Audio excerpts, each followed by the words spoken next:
Jasmila, your film Vadis, Aida, it's a huge project. You worked so many years on it. It's a 9 countries production. You are the main producer and your husband. Big budget, big team. And I read in one interview that you said, I hoped that somebody else would do it because it is really a huge historical event, important event. There are thousands of pages of documents that one has to analyze. That's such a responsibility and such a hot issue still in the Balkans. How did you deal with the facts, reality, and transposing that into the artistic work in your cinema language? Yes. So the political situation in Bosnia and the region is very much heated about this subject because a lot of people, Serbian politicians are denying that genocide happened. There are many narratives about Srebrenica. You know, there is also narrative of victims that they want to show one way of how things were. There was the narrative of Dutch, there was official narrative, there was narrative of Serbs. So I knew I'm getting into minefield because everybody is expecting their own narratives, and I wanted to make something which will be completely independent, that I can decide for myself what I thought is important. And what was important for me is human beings. How is the life of one family in this situation?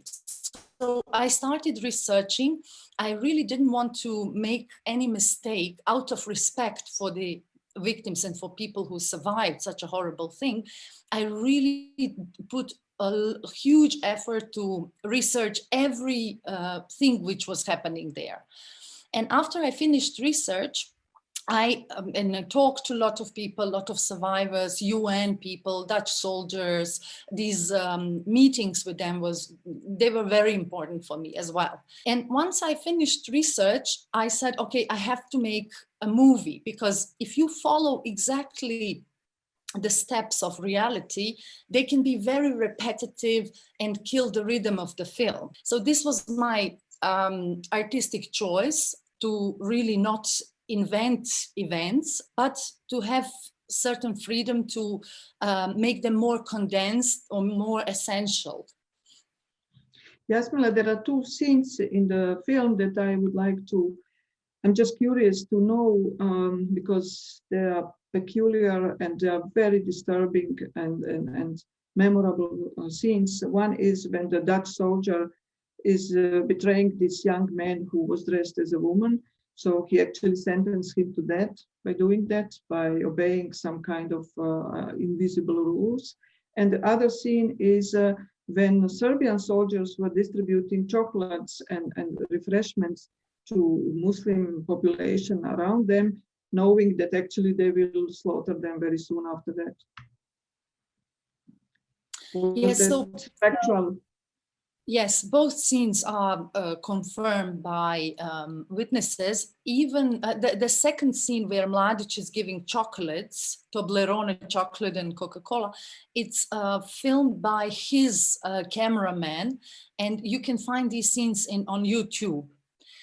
General Mladic was for me very specific character to deal with in the script and in the film, because he's a historical figure. We decided to keep his name, and he is in Serbia, he's considered a hero. On the other hand, for everybody else, he's a war criminal. And I thought, to not put my own emotions over him, but to keep him how I find him on these videos. And all these videos are on YouTube. He had his cameraman who was always following him, and he was acting, that was my interpretation that I put in the film. He was acting as a god of life and death. And he was acting as somebody who has this power.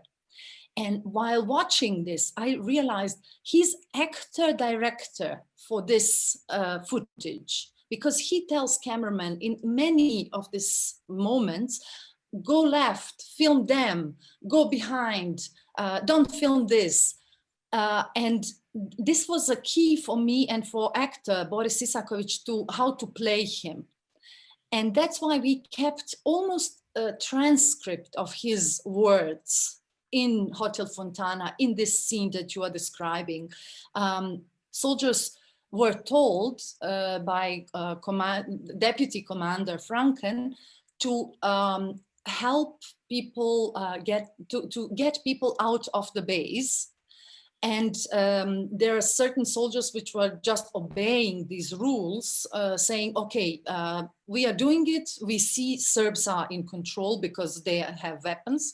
And they are separating men from women, so we will help them. And it was a true case where one soldier was saying, this is a man, so he should go to the right side, as totally not, aware what's going on there, just obeying rules. And it was also true that one soldier, Dutch soldier Rutten, really freaked out. And he fighted with this guy saying, you are a collaborator. And this is what was confirmed by several sources, the same story. So I thought it's a very important story because not everybody from Dutch soldiers agreed on what was going on. Do you think that this film can also bring maybe rethinking of the UN mandate and the behavior of UN troops in conflict zones? Do you think this cinema can have such a role here as well? I definitely believe in power of cinema to change things because I am changed by many films myself. So I know that after certain films, I'm not the same person. So I really believe in this. And I have feeling that if we have screening, on a big screen on Moon, and we can all watch it at the same time, we as a planet would change. I'm not talking about my film, but in general, if we all watch the same film in the same time, we would be different. This is my theory of power of cinema. So film is one thing, but without this kind of political activism, it's not possible to change something deeply. I mean, with this film, I don't have this kind of agenda. I'm talking every time that 1,700 bodies are still not found. So, thousands of mothers and cousins are still searching for their sons and husbands. And after 25 years, it's unbearable. Some of them are living only to bury their sons and die.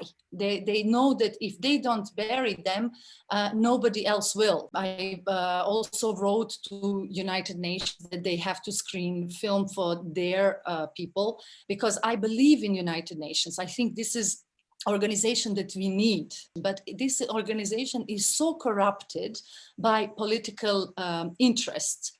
And it's always political interest of the most powerful nations. And if we could find a way how this wonderfully manned organization could be independent from certain political or economical interests, this would be really important discussion.